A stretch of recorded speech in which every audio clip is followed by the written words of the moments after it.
अस्सलाम वालेकुम। अच्छा जी, अब हम चलेंगे डिज़ीज़ की तरफ, कॉर्निया की। सबसे पहले हमने की थी इन्फ्लामेशन में सबसे पहले मुझे सुपरफिशियल में किया था, वो किया था पुरुलेंट जो है ना केराटाइटिस किया था। और पुरुलेंट केराटाइटिस किसकी वजह से हो रहा था? बैक्टीरिया की वजह से जो हो रहा था। सो हम सबसे पहले ये देख लेते हैं, ठीक है।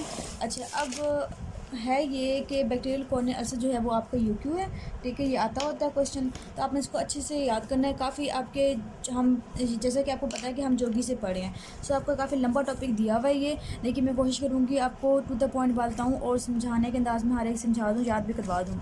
अच्छा जी, अब ये है कि पहले जो 3 4 5 पेजेस हैं, जहाँ से हर पीस स्टार्ट होने से पहले पहले जो चैप्टर जितने भी चैप्टर्स हैं वो थोड़े से कंफ्यूज करते हैं कि कौन सी चीज़ कहाँ पे आ रही है, हमने किस तरह से इसको अलग करना है, ट्रीटमेंट कौन सी किस में जा रही है, क्योंकि उन्होंने बहुत से कॉम्प्लिकेशन दे दिए हैं, ट्रीटमेंट दे दी है, ट्रीटमेंट 3 4 5 दी हुई है, ठीक है। तो हम उसके अकॉर्डिंग पढ़ते जाएंगे, जो जो चीज़ें हैं मैं आपको उससे क्रिएट करते जाऊँगी हर एक चीज़। अच्छा, अब ये है कि जो इन्फ्लामेशन होती है उसकी कॉज क्या होती है। एज सच कॉज हमें पता है क्या होती है कि कोई भी अगर बाहर से कोई एक्सोजेनस इन्फेक्शन हो जाए, में कोई बैक्टीरिया वगैरह आ जाए, या फिर अगर कोई ओकुलर टिश्यूज़ के अंदर कोई प्रॉब्लम हो, ठीक है, कोई डिजीज़ वगैरह हो, तो वो स्प्रेड कर सकती है कॉर्निया की तरफ। और अगर एंडोजेनस कोई इन्फेक्शन हो तो वो भी स्प्रेड कर सकता है, ठीक है। ये सिंपल सी बात है, ये इन्फ्लामेशन की बात कर ली। अच्छा, अब ये है कि बैक्टीरियल कॉर्नियल जो अल्सर होता है, अब हम इसे अल्सर क्यों कह रहे हैं। अब क्या करना है कि बैक्टीरिया ने अटैक करना है कॉर्निया पे, और कॉर्निया पे अटैक करने के बाद जी उसने अल्सर प्रोड्यूस कर देना है, उसने एपिथेलियम को शेड ऑफ करना स्टार्ट कर देना है, इसलिए हम इसे कहते हैं अल्सर। सिर्फ इन्फेक्शन नहीं होता, बल्कि शेडिंग स्टार्ट कर देते हैं ये।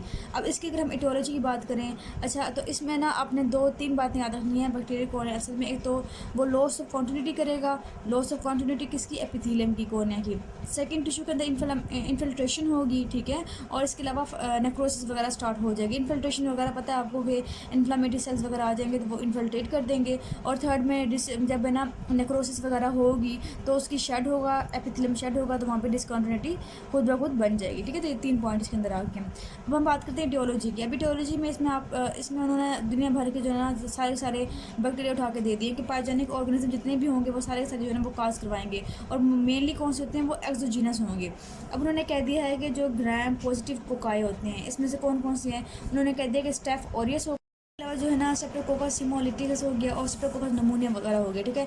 तो न्यूमोकोकस तो इंपॉर्टेंट है इसके अंदर, स्टेफ ऑरियस और न्यूमोकोकस बहुत इंपॉर्टेंट है। फिर उन्हें कहते हैं कि ग्राम नेगेटिव बैक्टीरिया होते हैं, कोकाई होते हैं, सॉरी, इसमें कौन से होते हैं? नज़ीरिया गुनेरिया होते हैं, ठीक है। और इसके अलावा बताया आपको नज़ीरिया मेनिंजाइटिस वगैरह जो है ना वो इसके अंदर आ जाएंगे। ग्राम अगर हम पॉजिटिव बेसिला की बात करें तो उसमें कौन से होंगे? आपको कॉर्निबैक्टीरियम डिफ्थीरिया हो गया, या नोकार्डिया वगैरह हो गया, ठीक है। ये इसके अंदर आ गए। इसके अलावा अगर हम बात करें ग्राम नेगेटिव बेसिलाई की, तो उसमें कौन से आएंगे? सुडोमोनास और आ गया, ठीक है, ये इंपॉर्टेंट है इसके अंदर। और इसके अलावा जो है ना प्रोटियस क्लेप्सिलिया वगैरह ये भी इसके अंदर आ जाता है। अच्छा, अब इनके इतने नाम याद रखने की जरूरत नहीं है, जस्ट आपने रीड करना है इसको। MCQs में भी खास नहीं आते, तो बस अगर आइडियोलॉजी आ जाती है आपकी तो आपने ये लिख सकते हैं इसको। अच्छा, लेकिन जो बहुत इंपॉर्टेंट चीज़ है वो ये है। अच्छा, इसमें एक और लिख दें, मार्का बैक्टीरिया भी इसके अंदर आगे, चलिए भी हमने कर लिया। अब जो बहुत इंपॉर्टेंट बात आ रही है, मैं बता रही हूँ कि आपके नीचे लिखी हुई है, जोगी के अंदर लिखा हुआ है। अच्छा, आगे ना 3 पैथोजेंस लिखे हुए हैं ऐसे आपकी बुक में, जोगी के अंदर आपने से देखें, जो कि इन्वेड करती हैं किसको? कॉर्निया को, लेकिन उसकी जो कॉन्टिन्यूटी है वो ख़राब नहीं करती। मेन इंटैक्ट एपिथेलियम को वो क्रॉस कर देते हैं। इसका क्या मतलब है? इसका मतलब ये है कि कॉर्निया थी हमारे पास, ठीक है। कॉर्निया को बैक्टीरिया जो पहले जो इन्फेक्शन हुआ है उसमें क्या हुआ है कि देखिए ये हमारा कॉर्निया, ठीक है। पहले ये हुआ कि उसने जो है ना बैक्टीरियल कॉर्निया अल्सर तब हुआ जब उसने अल्सर प्रोड्यूस किया। अल्सर प्रोड्यूस करने के बाद वहाँ पे यूरेन वगैरह प्रोड्यूस की, यूरेन जब होगी वो ख़राब होगी चीज़ें का, ठीक है। उसके बाद उसने अंदर की तरफ जाना है, लेकिन ये वो बैक्टीरिया होती हैं जो कि क्या करते हैं कि एपिथेलियम जो होती है उसकी वो बिल्कुल इंटैक्ट रहती है, कुछ भी नहीं होता, लेकिन इसके बावजूद वो अंदर तक घुस जाते हैं। अब ऐसे कौन से बैक्टीरिया हैं जो कि एपिथेलियम को बगैर डिस्टर्ब किए, बगैर असर प्रोड्यूस किए जो अंदर चले जाती हैं? वो आपने याद रखना है, CNN 3 है।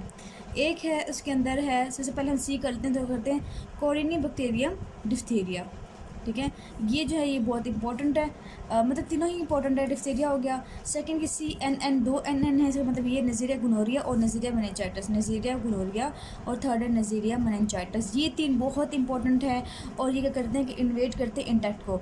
अब देखें, एपिथेलियम जो है ना वो ख़राब नहीं हुई, उन्होंने ऐसे अंदर चले गए हैं। अंदर जाने के बाद इसके अंदर जो है ना एप्सिस प्रोड्यूस करते हैं। कॉर्निया के अंदर एप्सिस मीन ये है, सपोज करिए जो है ना लेयर्स थी, इसकी लेयर्स के बीच में जो है वो एप्सिस प्रोड्यूस कर देंगे। तो ये बात याद रखनी है कि ये कॉर्नियल एब्सिस प्रोड्यूस करते हैं।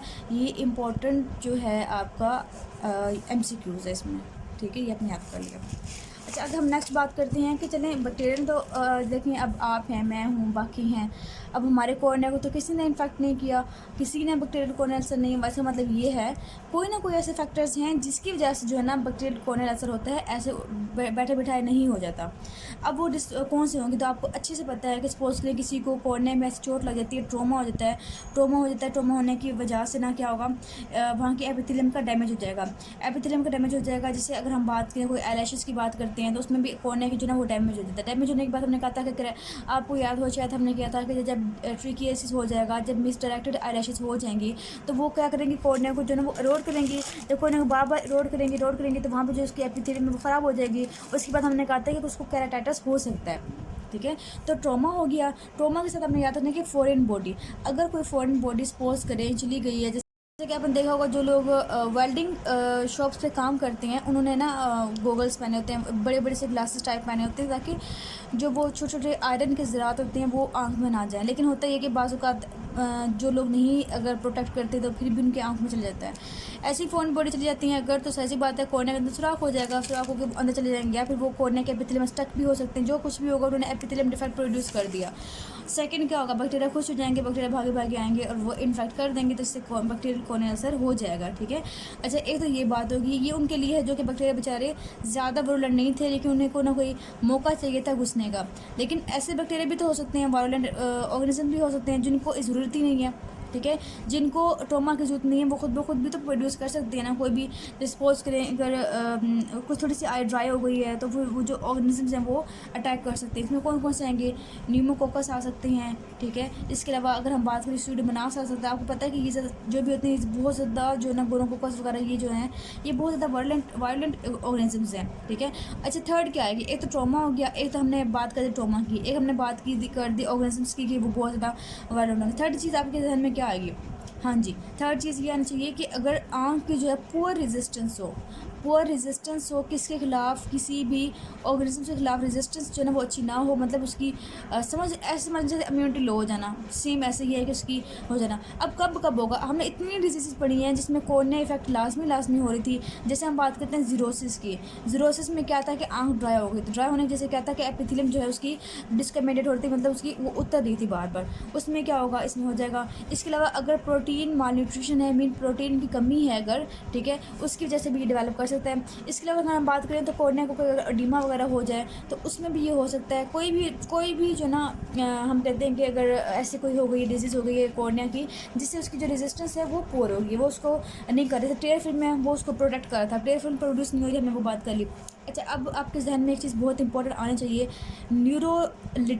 न्यूरोलिटिक जो केराटाइटिस है, आपको पता है कि जब जो सप्लाई कर रही थी, कौन सा नर्व सप्लाई कर रही थी, फिफ्थ नर्व सप्लाई कर रही थी, ठीक है। अब क्या हुआ कि ऐसा कोई इन्फेक्शन हो गया जिसकी वजह से ना जो फिफ्थ नर्व है उसकी ट्रांसमिशन ख़राब हो गई है। अब कॉर्निया की सेंसिटिविटी के मुताबिक जो है ना आँख उसे प्रोटेक्ट करती है। जैसे सपोज करें आपकी आँख में कोई चीज़ अचानक से लग जाए तो आपकी आँख फ़ौरन क्लोज हो जाएगी, कहेगी कि मतलब उसे फील हो जाएगा कि कोई फॉरेन बॉडी है वो डैमेज कर रही है कॉर्निया को, तो फ़ौरन क्लोज कर देती है। लेकिन अगर सपोज करें कि कॉर्निया की जो है नर्व सप्लाई ही नहीं है, बेशक उसको हाथ लग जाए, कोई कुछ भी फॉरेन बॉडी लग जाए, कोई भी ऐसा मॉस्किटो आ जाए, कुछ भी लग जाए तो उसे फील ही नहीं होगा। जब फील नहीं होगा तो जाहिर सी बात है उसको डैमेज तो होगा ही होगा। एक तो ये बात होगी। और आपके जहन में एक चीज़ बहुत इंपॉर्टेंट आनी चाहिए कि एक्सपोयर केराटाइटिस क्या था कि अगर सपोज करें लेग ऑफ थैलेमस की हमने बात की थी, लेग ऑफ थैलेमस मतलब वो लगा हुआ है, उसने अपनी आंखें क्लोज नहीं की। अब ये कब होता है, जब सेवंथ नर्व की पालसी हो जाती है तो वो क्लोज नहीं होती है। जब आई क्लोज नहीं होगी तो जो कॉर्निया का एक्सपोयर बहुत ज़्यादा होगा, एक्सपोयर बहुत ज़्यादा होता है तो एक्सपोयर केराटाइटिस हो जाता है।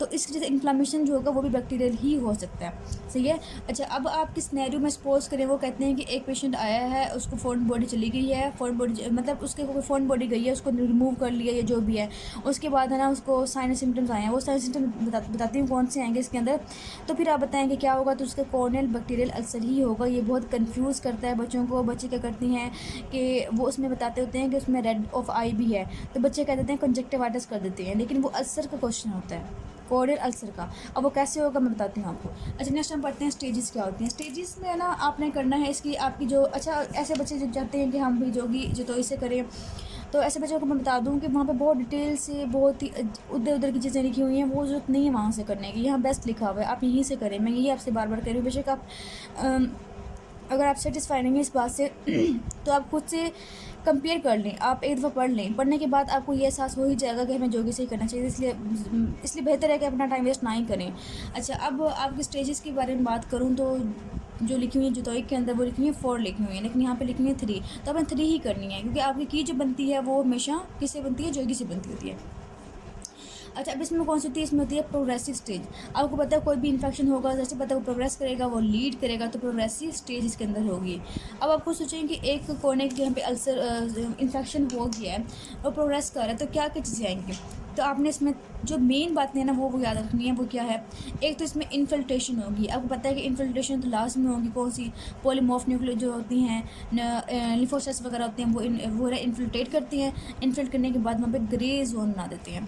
अपने सिर्फ और सिर्फ मोटी मोटी बातें याद रखनी है, सिर्फ और सिर्फ इसके नाम याद रखनी है, वो भी बहुत इंपॉर्टेंट है। बस इसमें 3 बातें हैं कि इन्फिल्ट्रेशन होगी एक बात, ठीक है। सेकंड ये है कि इसके अंदर नेक्रोसिस होगी। हमें पता है कि नेक्रोसिस तो होगी, स्लफिंग तो होगी। किसकी स्लफिंग होगी?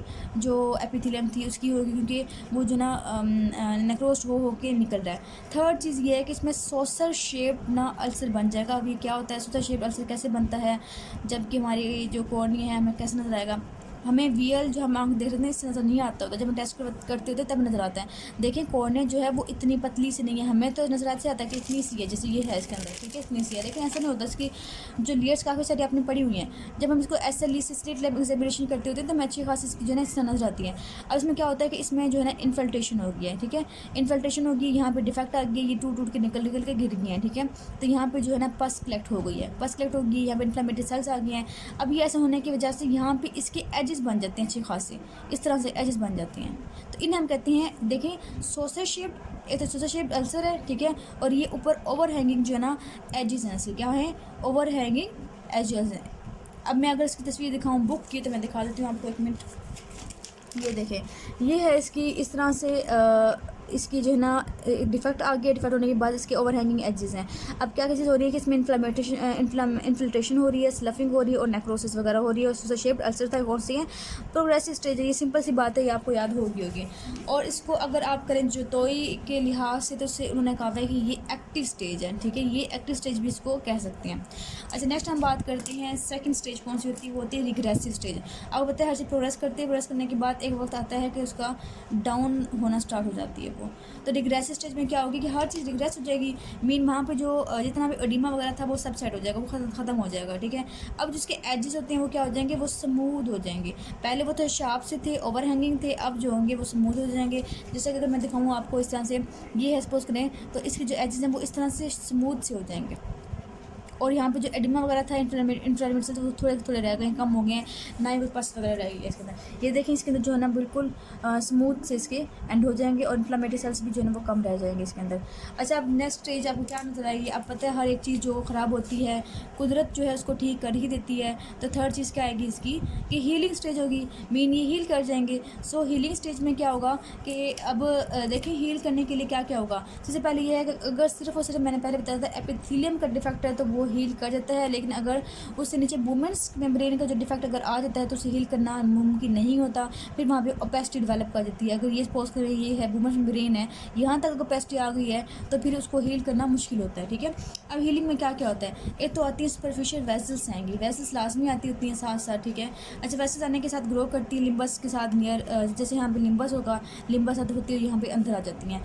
ये मसला ख़राब करती हैं क्योंकि ये ओपेसिटी प्रोड्यूस कर रही होती हैं। इसके अलावा अगर ओपेसिटी की बात करें तो फाइब्रस टिश्यू जो होता है वो वहाँ पे आ रहा होता है। हमें पता है कि फाइबर्स तो लाजमी आएंगे, जहाँ पे हीलिंग का काम होना होता है बॉडी के अंदर, तो फाइबर्स तो लाजमी आते होते हैं। फाइबर्स आएंगे उसके गैप को फिल करेंगे, लेकिन क्योंकि उनकी जो अरेंजमेंट होती है वो रेगुलर नहीं होगी, वो इरेगुलर से होती है। क्योंकि पहले जो फाइबर्स थे हमारे फिब्रल्स थे इसके अंदर, कॉर्निया के अंदर, उन्होंने बहुत एक रेगुलर अरेंजमेंट थी उनकी। हमने ये बात की थी ना लेटेस्ट थ्योरी वाली। लेकिन यहाँ पे जो फाइबर्स आएंगे वो इरेगुलर अरेंजमेंट होगी। इरेगुलर अरेंजमेंट होने के बाद क्या हो जाएगी, वहाँ पे अगर उन्होंने वुमेन्स मेम्ब्रेन को भी इफेक्ट कर दिया है अल्सर ने, तो वहाँ पे परमानेंट जो है ना वो ओपेसिटी डेवलप हो जाएगी, ठीक है। उसके लिए फिर हम ऑपरेट करते थे, मैं बताऊंगी आपको इंशाल्लाह। बहुत इंपॉर्टेंट ऑपरेशन है वो, और आपको आपको वाइवा में तो वो पेशेंट बिठाया ही बिठाया होता है ना, ऐसे ऐसे पेशेंट से मैं, जैसे मेरा वाइवा हुआ था तो मेरे पास पेशेंट भी ऐसे ही था जिसकी ऑपरेट हुआ था। कॉर्निया को उसको पूरा निकाल के, इवन जो कॉर्निया है उसको डोनर कॉर्निया डाला हुआ था उसके अंदर ना, तो उसके स्टिचेस वगैरह भी लगे हुए थे। उन्होंने कहा था कि क्या